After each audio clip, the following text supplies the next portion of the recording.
May tanong sa akin, hello po, pa-help po. Meron ba talagang mag-home visit at magkuha ng mga gamit? Good day!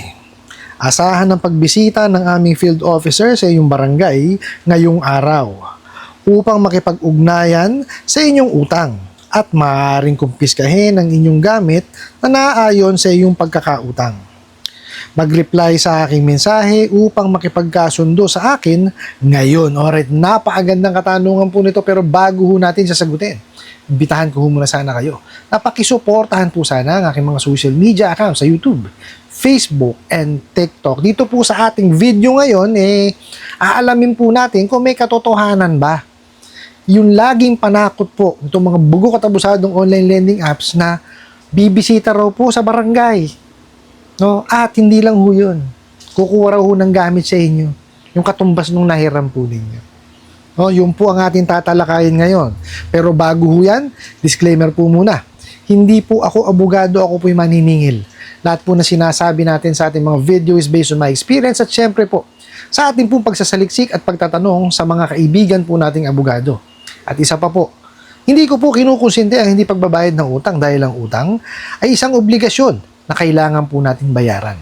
Ang hindi po ako pabor ay dun sa maling pamamaraan pautang at maling pamamaraan ng paniningil. Sagutin po natin yung pinadala niyo pong mensahe. Okay.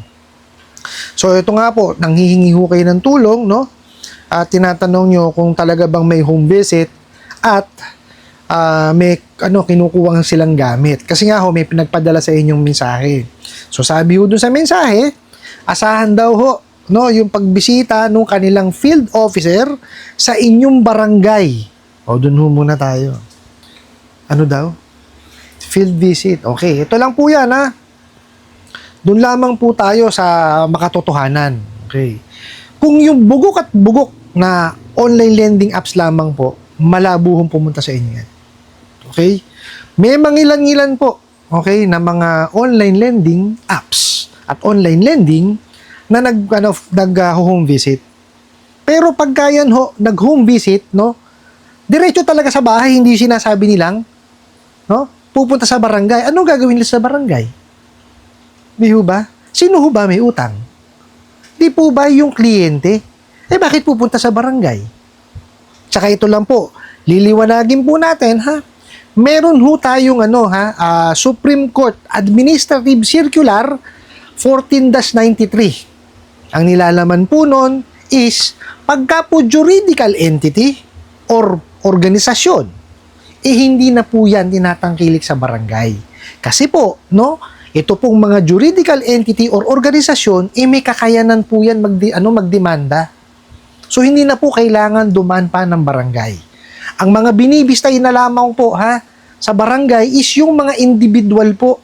Tapos, dapat yan residente ng isang munisipalidad or city. Okay? Yun lamang po ang ang tinatangkilik na sa barangay. Hindi na po yung mga ganyan mga juridical entity or organization. Ulitin ko po, may kakayanan po kasi yung mga organisasyon na maghabla po or magsampa ng kasong small claims. Kaya hindi na ho yan dapat pang bistayin or magkaroon ng barangay conciliation proceedings sa barangay. Okay po? Dapat yung mga sinasabi nilang mga field officer nila, dapat talagang sa bahay dumidiretso. At kinakausap ng maayos yung mga kliyente. Magkaroon sila ng negosasyon. Latagan nila ng payment option. No, hindi yung kagaya sasabihin ito, At maaaring kumpiskahin ang inyong gamit na naayon sa inyong utang. Kalokohan ho yan. Huwag ho kayong papayag. No? Kasi ho, wala namang court order eh. Okay? Kung meron hong court order at may kasamang sheriff yan, no? At pinakitaan kayo ng garnishment, ayan, po pwede yun. Pero kung sila lamang po, kalokohan hong malaki yan. Okay? Hindi ho nila po pwedeng gawin yun. Bawal yun, illegal yun. Pwede nyo silang pahuli pag ginawa nila yun. Pag nagmatigas sila at kumuha ng gamit sa bahay nyo, pumunta kayo ng barangay o di kaya sa pinakamalapit na himpilan ng pulis po, pahuli nyo. Mali ho yun. Tsaka, tingnan nyo Kalimitan po ng mga field officer po, no? Nakamotorsiklo. Oh. Sige nga, paano maghahatak yan? Ano may sasakay sa motorsiklo? Sige nga, ho. Diba? Tsaka ito lamang po para maliwanag ha. Ang paghatak po ng gamit o ang paggagarnish po ng gamit, no? Nangyayari lamang po yan pagka meron na pong napagtapusan. Ibig sabihin, natapos na yung paghahabla ng small claims. No? Nagkaroon na po ng resolusyon. Okay? For example po, ang resolusyon nila magbabayad ng nahiram kada buwan o kada kinsenas katapusan ng ganitong amount. Hindi tumupad. Ngayon po, yung naghabla, pwede po bumalik yan doon sa small claims court at humiling po kay judge na hindi po kasi tumupad doon sa usapan namin na kinsenas katapusan. So si judge ngayon magdi-decide yan. Gagawa ngayon yan ng writ of execution para po sa garnishment po, no, ng gamit, ng savings account, tsaka ng sahod. Pwede ho yun. Kasi hindi tumupad doon sa sa pinagkasunduan nila Pero yun, decision na po ni judge yun, di ba? So, dapat yun masunod. Ngayon, pag hindi nasunod yun, pwedeng bumalik kay judge, no, sa small claims court para po humiling ng writ of execution para po dun sa garnishment ng gamit. Ngayon, ang paggagarnish po ng gamit, kasama po dapat ang sheriff. Hindi ho yan ibibigay dun sa sa nagpautang o in our case yung OLA para iserve sa inyo at kukuha ng gamit. Hindi ho ganun. Kasama po sheriff yan. Tapos po, yung makukuhang gamit nila sheriff, dadaan po yan sa bidding. Kung ano po yung maging proceeds doon, yun po yung ibabayad doon sa nahiraman. Hindi ho nila alam yun Okay? Kasi po, bakit hindi nila alam? Unang-una ho, wala naman experience sa paniningil yung mga kinukuha nila. Baka mamaya nakita lang nila sa labasan ng pinto yan Marunong kang tumawag ng telepono, lika rito. Puka dyan. Tawagan mo to. Diba? Kasi kung talagang maninigil yung mga yan, hindi yan magsasalita ng masasama sa mga kliyente nila. Kasi alam nila na pagka nilapastangan nila yung kliyente nila, hinaras nila, hindi magbabayad talaga yan. Diba? Tao lamang po tayo, nasasaktan ng damdamin natin. Diba? Mga siraulo yung mga yan Diba? Tapos, lakas-lakas ng loob, magbabanta, may pupunta sa bahay, kukuha ng ganito, magpapanggap ng ganito. Diba?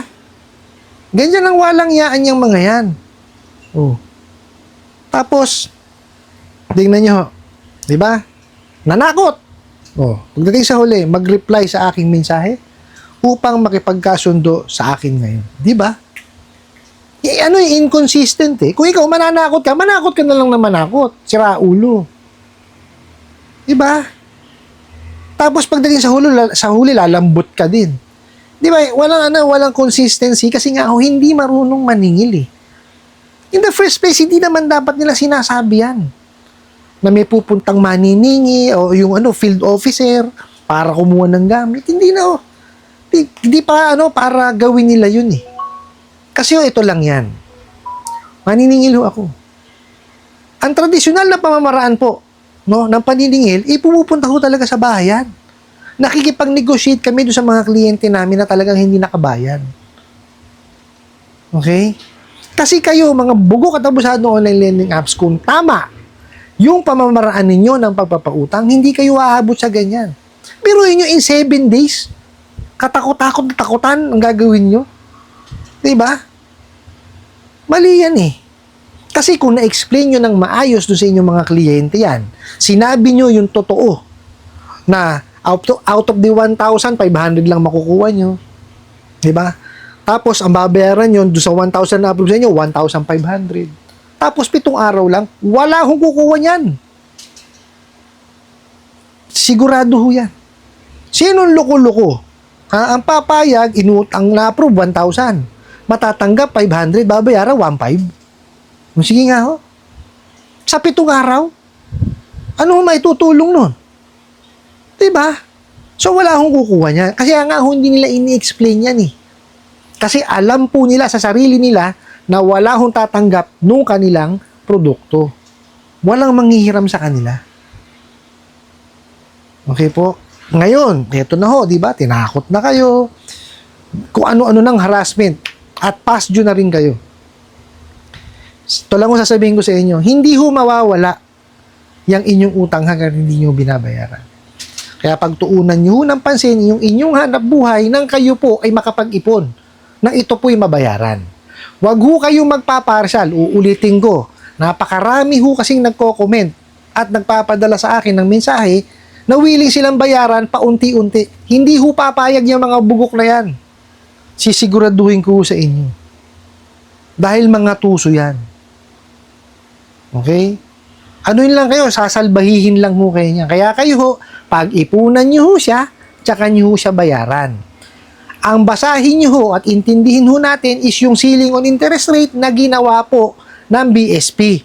Pagka po ang nahiram po ninyo is 10,000 pababa, maximum po na 15% lamang po yung interest na po pwedeng ikarga per month. Hindi ho every 7 days. Ngayon, meron pa rin ho nagko-comment. Bakit sila, per day ang interest? Doon naman ho, sa 15% per month, i-divide nyo lamang po iyon ng 30 days. Lalabas po na 0.5 siya per day. Okay po? Kaya ho uulitin ko. Okay, na-explain ko na ho kung paano yung yung daily niyan Pag-ipunan nyo po siya, tsaka nyo po siya bayaran ng buo nang mabawasan po ang sakit ng ulo ninyo. Kasi, ulitin ko po, wala hong makakabura ng utang nyo kung hindi kayo lamang po. At sa pamamaraan po ng pagbabayad. Hindi yan kaya ng mga bura-bura offer na yan. Okay? Yung mga offer na bura-bura, wala ho yan. At huwag nyo hong papasukin. Ulitin ko po. Yung mga tapal system. Kasi wala naman ho kayo pakinabang dyan. Okay? Mapupunta lang ho yan doon sa inutang nyo. Mababaon lamang kayo na mababaon. Laging times 3 yan. Yung isa, times 3. 3. Times 3 ulit. Di 9. Times 3 na naman. Times 3 na naman. Mababaon lamang po kayo. Kaya uulitin ko po. Pagtuunan nyo po ng pansin, yung inyo pong hanap buhay, pag-ipunan, tsaka nyo bayaran. Yun lamang po ang inyong gawin. Ano po? I hope nasagot ko po itong katanungan na to at sana po'y makatulong. Maraming salamat po sa inyong walang sawang pag-support at panonood sa aking mga video. Maraming salamat po sa inyong pag-like, pag-share, pag-comment at pagtatanong. And kunin ko na rin po itong opportunity na imbitahan po sana kayo na pakisuportahan po sana ang aking mga social media account sa YouTube, Facebook, and TikTok. Hanggang sa muli po. Yun lang.